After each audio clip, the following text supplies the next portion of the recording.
Kita perkenalkan iaitu tetamu kita secara maya. Kita telah menghubungi beliau iaitu Yang Mulia Awangku Muhammad Nur Syam, itu alias Awangku Haidi bin Pengiran Hidup, merupakan Johan Sayembara Penulisan Kreatif Mastera, iaitu bagi kategori puisi. Ya.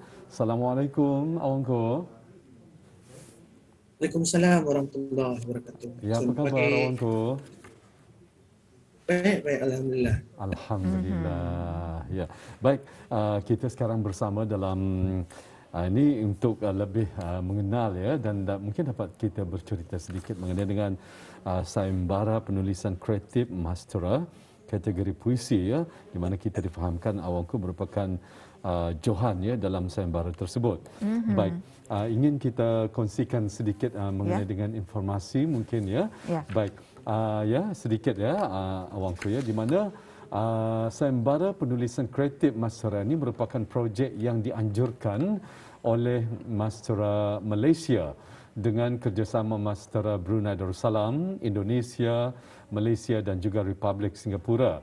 Dan projek penggalak bakat penulisan ini, Auda, julung-julung kalinya diadakan di peringkat rantau Mastera dan juga memperadukan karya-karya penulisan negara anggota Mastera iaitu negara Brunei Darussalam, Republik Indonesia, Malaysia dan juga Republik Singapura. Dan peraduan mensasarkan rakyat dan juga penduduk tetap negara anggota Mastera yang berusia di bawah 40 tahun ya tu ya.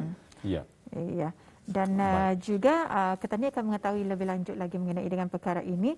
Apakah perasaan Awangku ya apabila diumumkan pemenang ataupun Johan bagi sayembara penulisan kreatif Mastera kategori puisi dan dapat bersaing dengan para peserta yang di peringkat negara anggota Mastera Malaysia, Indonesia dan juga Singapura. Jadi mungkin Awangku boleh menjelaskan perasaan ketika itu. Silakan. Terima kasih. Pertama-tama saya mengucapkan terima kasih kepada Anda pagi kerana bersedia untuk menyediakan ruang dan peluang untuk berfungsi sama dalam wawancara pada pagi ini. Ya, perasaan setentunya mengucapkan rasa syukur Alhamdulillah, setinggi-tinggi rasa kesyukuran lah kerana telah menerima pengiktirafan yang sedemikian. Kerana saya tidak, sejujurnya saya tidak menyangka bahawa akan beroleh pengiktirafan apalagi mendapat Johan dalam sayembara berkenan. Ini kerana seperti yang telah sedia maklum bahawa sayembara tersebut diikuti oleh ramai rakan-rakan penulis muda dari negara-negara Mastera dan tentunya mereka lebih berpengalaman dan lebih tahu seluk-beluk dan sepak terjang dalam dunia penulisan dalam negara masing-masing. Tambahan pula mereka adalah antara nama-nama besar, nama-nama penulis muda yang besar dalam di negara mereka masing-masing. Jadi tentunya ini menerbitkan rasa keterujaan dan rasa kegembiraan apalagi dapat mendapat tempat 3 teratas dalam sayembara tersebut. Ya. Baik. Itu dia sebagai pengenalannya dan kita mengetahui juga ya. Baik, penglibatan Awangku dalam pelbagai kegiatan ya, peraduan dan juga pertandingan di peringkat negara merupakan satu himpunan pengalaman yang sangat berharga. Jadi sebelum Awangku memberanikan diri menyertai peraduan di peringkat rantau Mastera, mungkin dapat ataupun mohon dikongsikan pengalaman ataupun inspirasi Awangku sendiri ya dalam menghasilkan sebuah karya khususnya puisi. Jadi apakah strategi teknik Awangku dalam merangka sebuah penulisan sajak ini? Silakan. Ya, pada mulanya dalam dunia penulisan saya lebih tertumpuk pada aktif dalam penulisan di peringkat tempatan saja. Banyak mengantar karya-karya di majalah tempatan, itu di majalah Bahana yang diterbitkan oleh Dewan Bahasa dan Pustaka, Juara Pelajar dan begitulah. Kemudian apabila telah berkeyakinan, jadi saya cuba untuk mengikuti sayembara yang seperti ini. Dan bercakap tentang pengalaman untuk inspirasi, strategi dan teknik.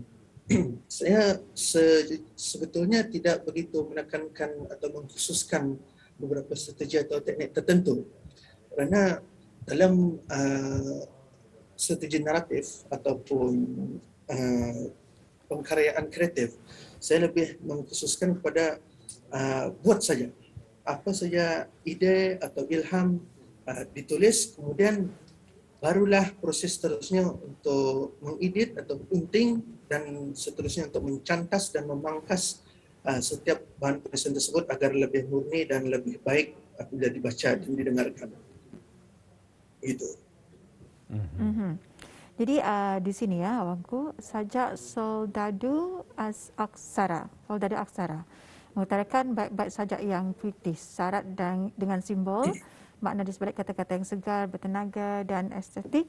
Jadi saya difahamkan salah satu garis panduan penulisan sajak ialah memiliki mesej ataupun pengajaran kepada pembaca, di samping mengetengahkan teknik dan juga gaya bahasa yang sesuai dengan jalan cerita. Jadi di sini mungkin boleh dikongsikan lebih lanjut lontaran amanat yang cuba disampaikan dalam bait-bait sajak berkenaan. Ya, apa yang diutarakan oleh Atul tadi itu betul, karena dalam menghasilkan sebuah karya, amanat atau message juga adalah antara intipati yang sangat penting dalam menghadam sebuah karya.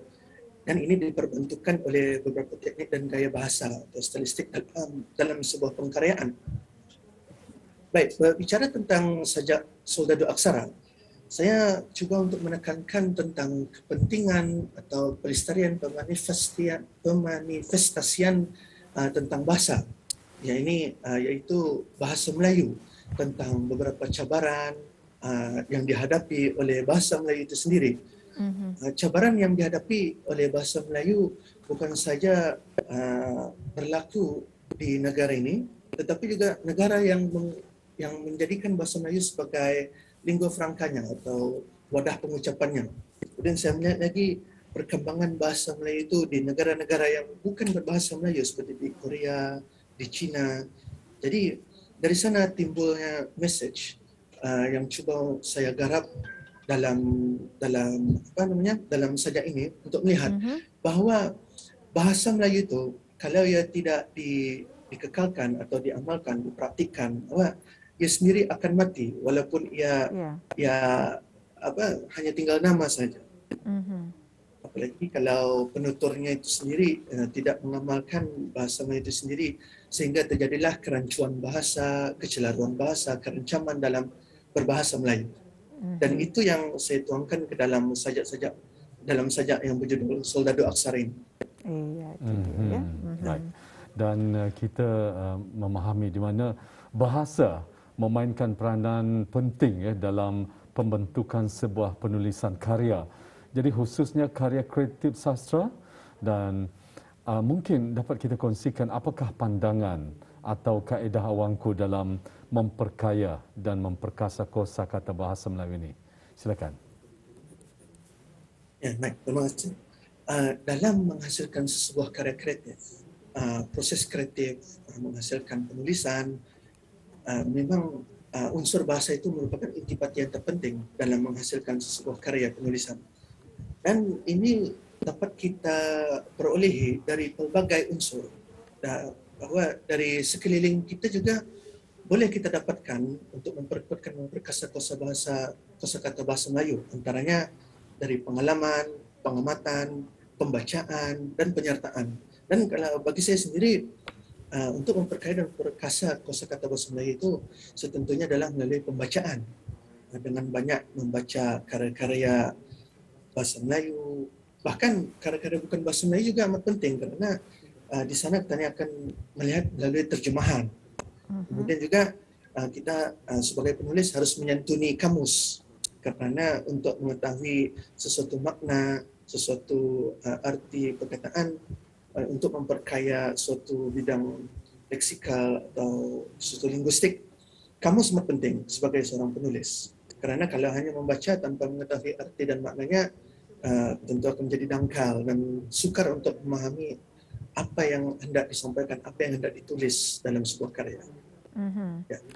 Jadi di sini ya, awangku, apa antara harapan ataupun saranan awangku sendiri ya, selepas ini, khususnya dalam sama-sama memartabatkan bahasa dan juga sastra Melayu Brunei ini? Semoga akan terus istiqamah dalam menghasilkan karya penulisan kreatif, terutama sastra kreatif dan non-kreatif.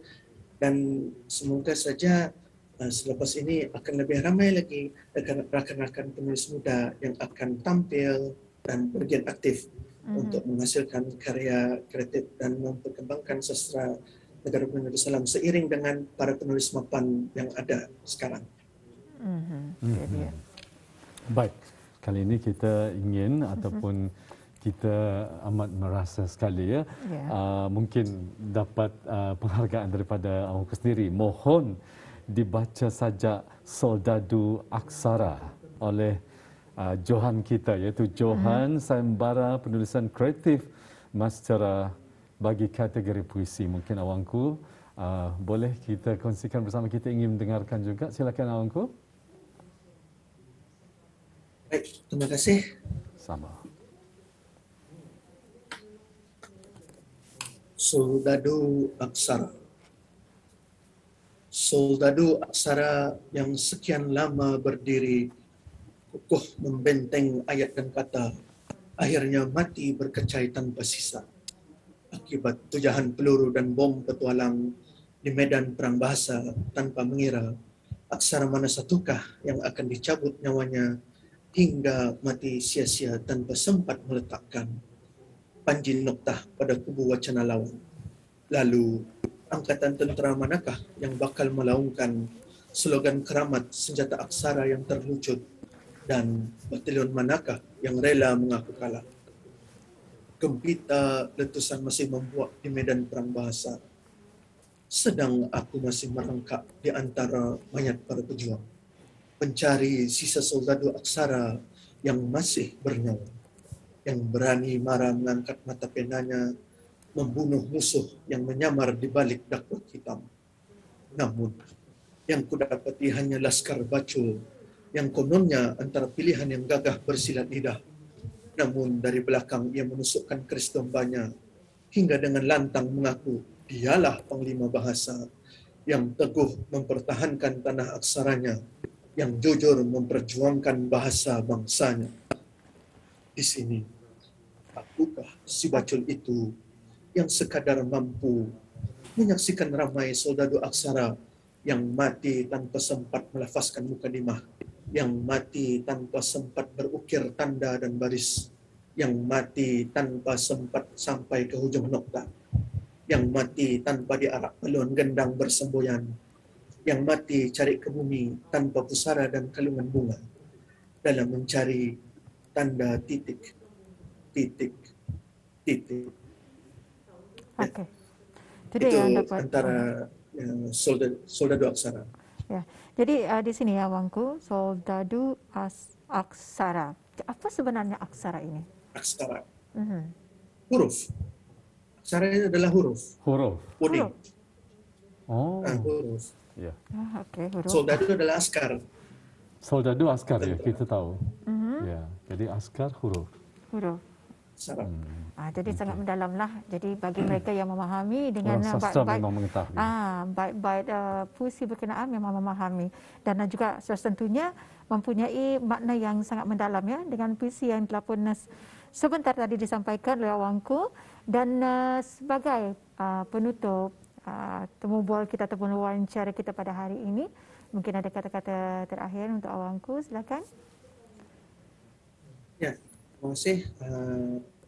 Sebagai mengakhiri wawancara kita pada pagi ini, saya ingin mengucapkan setinggi-tinggi penghargaan dan terima kasih kepada pihak penganjur Masra Malaysia serta Dewan Bahasa dan Pustaka Brunei Darussalam selaku Sekretariat Masra Brunei Darussalam dalam menguruskan pelaksanaan projek ini. Juga kepada Rampai Pagi Radio Televisyen Brunei kerana telah berkesudian untuk menjemput dan menyediakan ruang dan peluang ini untuk berkongsi sama dalam wawancara pada pagi ini. Ya. Baik, terima kasih kami ucapkan kepada yang belah awangku Muhammad Nur Syam alias awangku Hidi bin Pengiran Hidup, itu Johan Sayembara Penulisan Kreatif Mastera kategori puisi, dengan penjelasan yang telah pun diberikan pada pagi ini. Jadi terima kasih sekali lagi dan juga tahniah. Kita jumpa lagi. Assalamualaikum. Terima kasih. Assalamualaikum warahmatullahi wabarakatuh.